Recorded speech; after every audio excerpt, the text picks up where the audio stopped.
الصلاة والسلام على سيد الكونين وعلى آله وأصحابه أجمعين.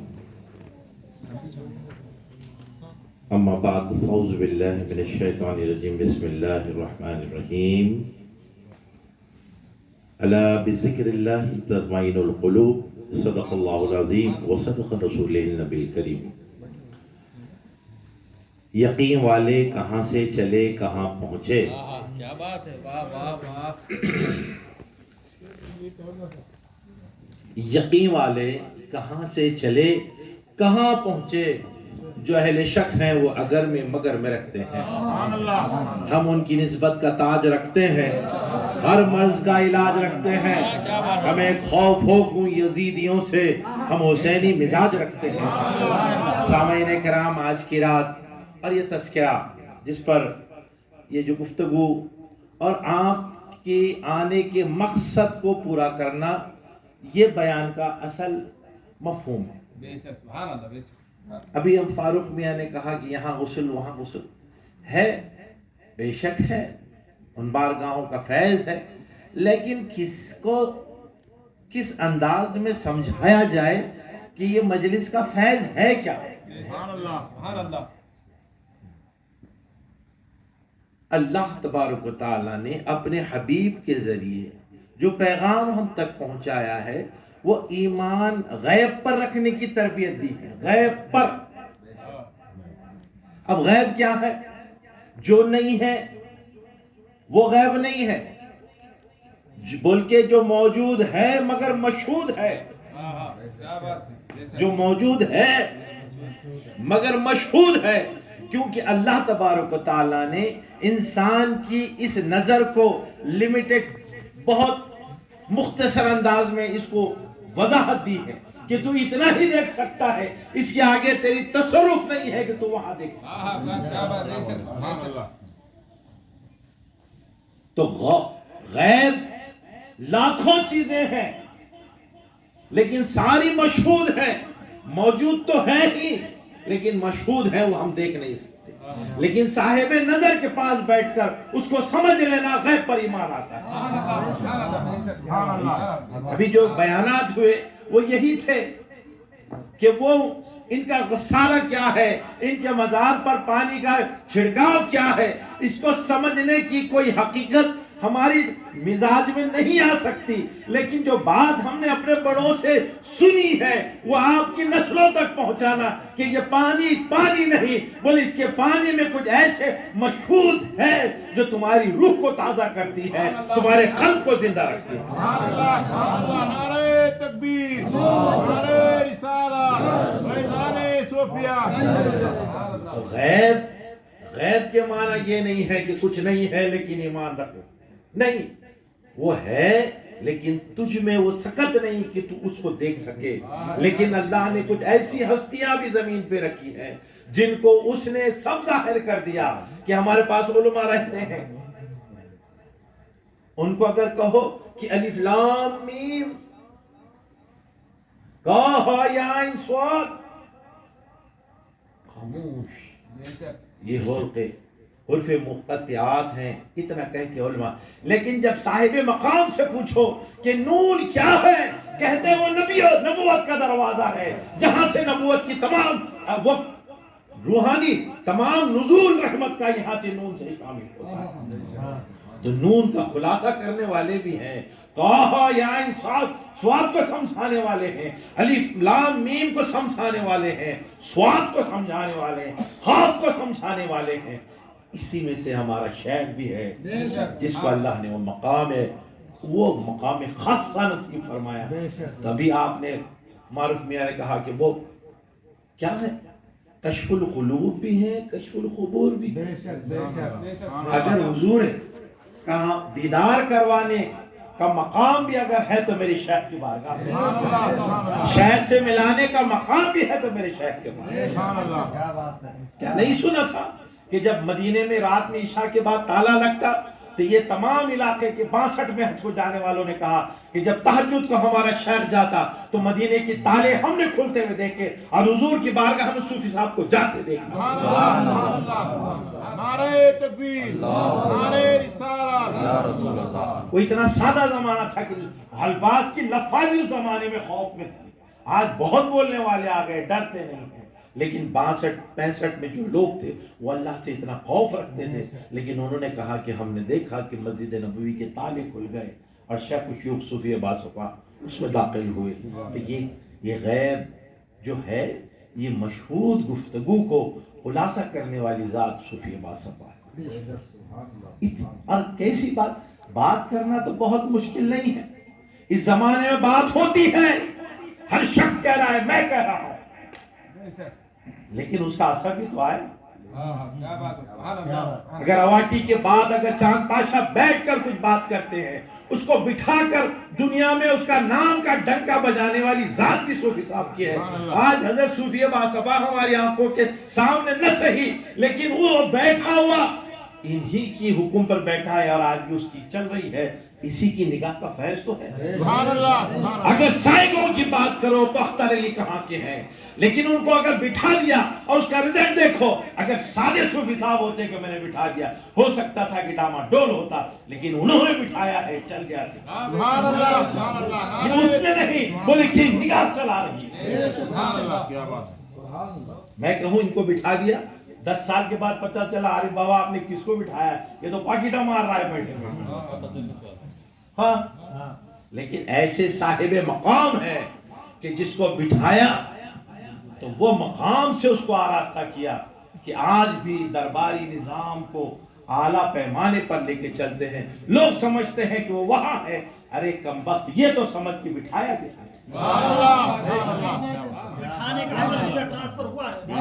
نعرہ تکبیر، نعرہ رسالت، نعرہ صوفیہ. تو بات اگر ان تک ہے، اب آتا ہوں اصل کی طرف. جب خیرات میں اتنا ہے تو خزانے میں کیا ہے؟ آئیے لگاتے ہیں.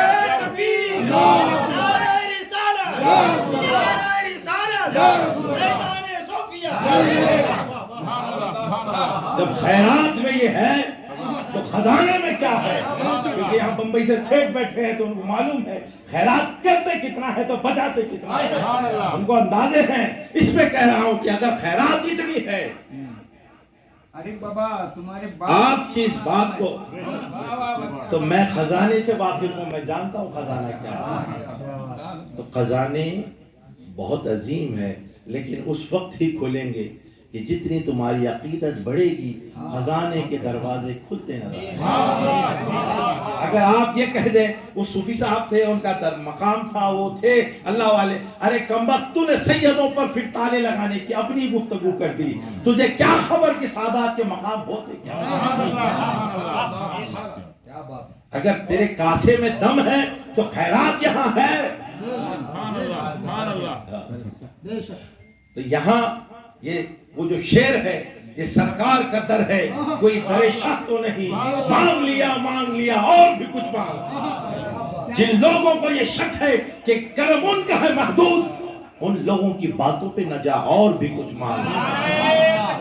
اللہ اکبر، نعرہ رسالت یا رسول اللہ، نعرہ حیدری یا علی، نعرہ حیدری یا علی، نعرہ رسالت یا رسول اللہ. تو جن لوگوں کو یہ شک ہے کہ کرم ان کا ہے محدود، ان لوگوں کی باتوں پہ نہ جا اور بھی کچھ مانگ. ارے جھولی ہی میری تنگ تھی، کیا مانگتا ان سے، یہ تو کہتے رہے مانگ ذرا اور بھی کچھ. تو یہ یہاں پر کتابوں سے جو سطر پڑھ کے آتے ہیں ان کا نہیں ہے یہ سبق، جو دل کھول کے آتے ہیں ان کے لیے سبق ہے. اہل دل کے لیے مجلسیں ہیں، یہ غسل کی مجلسیں ان لوگوں کے لیے نہیں ہے جو اہل دل ہیں ان کے لیے مجلسیں ہیں. پھر دیکھو ان کے چھیٹے اس طرح سے تمہارے قلب پر اثر انداز ہوتے ہیں کہ کل پھر صوفی باصفا کی غسل کی مجلس میں رہنے والا بھی وہ مقام حاصل کرتا ہوا نظر آتا ہے کہ لگتا ہے کہ مجلس میں وہی شخص نمایاں کہ یہاں روحانی تصرف ہے, یہاں روحانی گفتگو ہے. تو یہاں پر حضرت کی اگر ان چیزوں پہ نظر کریں اتنی نظر انداز نظر آتی ہیں تو آپ یہ کیوں نہیں سوچتے کہ اس کے خزانے پہ اور کیا کیا ہوگا. تو یہ ہے اگر ہم اس طرح سے دیکھیں اور جس کی تقدیر ہوتی ہے وہ خزانوں پہ نظر رکھتا ہے, کیونکہ اللہ تبارک و تعالیٰ کا ایک نظام ہے جس کو اللہ چاہتا ہے کہ میں قیامت کے دن اپنا دیدار کراؤں, اس کو شیخ کی اور سعادات کی نعمتوں سے سرفرازی عطا کرتا ہے. اور جس کو اللہ اپنے درشن سے دور کرنا چاہتا ہے اللہ اس کو محرومی کی باتوں میں لگا دیتا ہے کہ وہ محرومی کی باتیں کرتا ہے. ابھی کیا تھا, وہ پہلے بہت بڑا تھا, وہ بڑے اللہ والے تھے, اب کیا ہے ان کے پاس, ارے ایسا ہوتا تو ایسا کیسا ہوتا. پتا چلا کہ نہیں, جو نظام آسمان سے آتا ہے وہ بہت ہمیشہ باقی رہتا ہے. تو یہ مجالس ہمارے غسل کی مجلس نہیں ہے بلکہ ہماری روح کو تازگی کے لیے یہ غسل کی مجلس ہے. اگر دیکھیے لوگ کہتے ہیں کہ ان کے مجلس میں اتنے ہی لوگ تھے, یہاں ڈھول تماشا کرو نا تو بہت ہوں گے مگر وہ دل نہیں نا, وہ دل والے نہیں آئیں گے, وہ تماشے والے آئیں گے. اور تماشے والوں کو کیا دکھائیں, یہ دل والے ہیں جن کو بلا کر بٹھایا گیا. اتنے تو کسی کے بارگاہ میں ہے ہی نہیں جتنے ہماری بارگاہ میں. اہل دل کہیں نہیں ملتے صاحب. یہ تو صوفی صاحب کے لوگوں کی شان ہے کہ اہل دل کی مجلسیں ان کے پاس منعقد ہوتی ہے. تو جو دل کی تمام اس گہرائی کے ساتھ رہتے ہیں وہ صوفی باصفا کی باتوں کو سمجھتے بھی ہیں. تو یہ اتنا بڑا مجمع ہے, یہ اتنا بڑا مجمع اہل دل کا زمین پر ملنا مشکل ہے. ڈھول تاشے اور جھومتے پیر اور ان کے پاس میلے, ان کی طرف نہ جاؤ. ان کے اگر آپ ہمارے پاس اصول ہے ہمارے افتخاری سلسلے میں صوفی باصفا کا, اگر کوئی بہت زیادہ ڈول رہا ہے اس تھپک پر اور اس راگ پر, اس کے لے پر, تو اس کی کرتے کا تھوڑا سا ٹکڑا نکال کر جلا کے دیکھتے ہیں کہ اس میں وہ رنگ آیا ہے نہ آیا ہے. اگر آیا ہے تو باقی ہے, ورنہ پھر یہ سب دھوں ہے. ارے وہاں اتنی دور ہے کہاں, جو دل والے ہیں بیٹھ جاتے ہیں, جن کے پاس بے چینی ہوتی ہے شیطان اٹھا کے پہلے ہی لے جاتا ہے. یہاں بے چینی کی پتلوں کی جگہ نہیں ہے, یہاں استقامت پذیر لوگوں کی گفتگو ہے. جن کے دلوں کو اطمینان آ گیا وہ لوگ صوفی باصفا کی تعلیمات کو سنتے بھی ہیں اور سمجھنے کی صلاحیت بھی رکھتے ہیں. تو میں نے اس لیے آپ بات یاد رکھنا, ہمارے یہاں پر خانقاہ کے بڑے دلدار حفاظ کرام بیٹھے ہیں. میں نے کہا کہ خیرات تم نے دیکھی کتنی بڑی ہے, سوچو کہ خزانہ کتنا بڑا. کہتے ہیں کہ جب 100 روپے کماؤ تو صرف 2.5 روپے دینا, وہ 2.5 نکال دیتی ہے, باقی ہمارے پاس اور تم 2.5 کو دیکھ کے ہی دم ہو گئے ہو.